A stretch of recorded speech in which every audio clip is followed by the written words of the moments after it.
عید کی اس خوشی کے موقع سے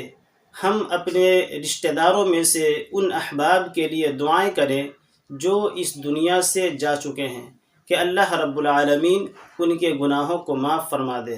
اللہ رب العالمین ان کے درجات کو بلند فرما دے، ان کی قبر کو نور سے منور فرما دے۔ اسی طریقے سے تمام امت مسلمہ کے لیے دعا کریں۔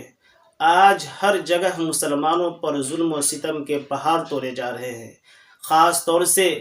کشمیری مسلمانوں کے لیے دعا کریں، فلسطین کے مسلمانوں کے لیے دعا کریں۔ ہم ان کے لیے اور کچھ تو نہیں کر سکتے، لیکن دعائیں تو کر سکتے ہیں۔